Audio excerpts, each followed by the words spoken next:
Just another day at Sunbelt Roofs. We are in southern Mississippi, or south central Mississippi, in a very rural country area on a project, new construction, titled The Camp.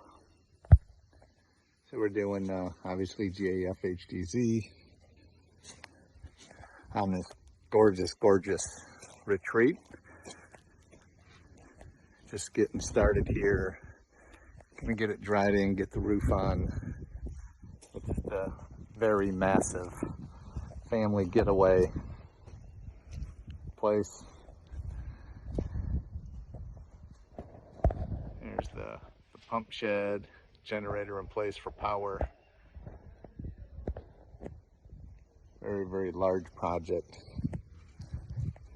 that we're doing. I'll give you another update from the front.